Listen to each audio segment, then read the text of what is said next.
good afternoon. My name is Maureen Webb, and I'm speaking for Lawyers' Rights Watch Canada.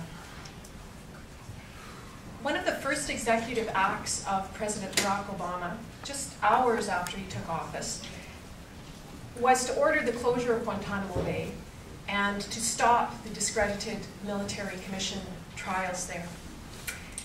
As the United States re-examines its security policy and reasserts with this new administration its core values, it is important that Canada also take stock of its security policy and its values. There is a Canadian in Guantanamo Bay.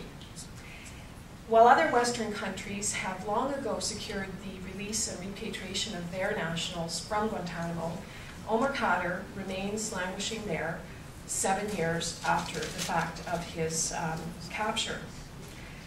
He is a child, and yet we have not insisted on his rights as a child. He was captured in combat. He has never had his POW status determined by a competent court, and yet we have never protested. He's been physically and psychologically tortured, and yet we have never demanded inquiry or remedies for him. Like other Muslim Canadians languishing in foreign jails in the War on Terror, we abandoned Omar Khadr because it was politically expedient to do so. And this is really the shameful aspect of our security policy in the last 8 years. Our willingness to be complicit in some of the worst excesses of the Bush administrations, to adopt a mentality of us and them, whereby the rights and lives of some Canadians are treated as having less value. Better bad things happen to them than us, goes the thinking. But Guantanamo is closing, and the Obama administration is jettisoning the failed security policies of the Bush administration.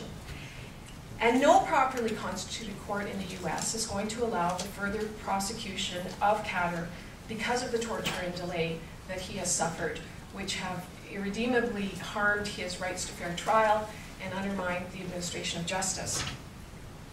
So it's time to bring Omar Khadr home.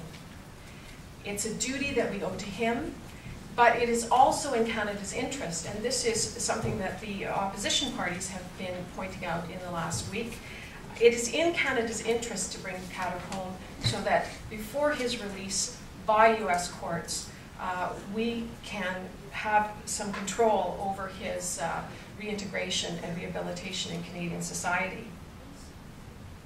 We owe this to Omar Khadr, but more importantly, we owe it to ourselves. We owe it to ourselves to reassert our core values, just as the American people are beginning to reassert theirs.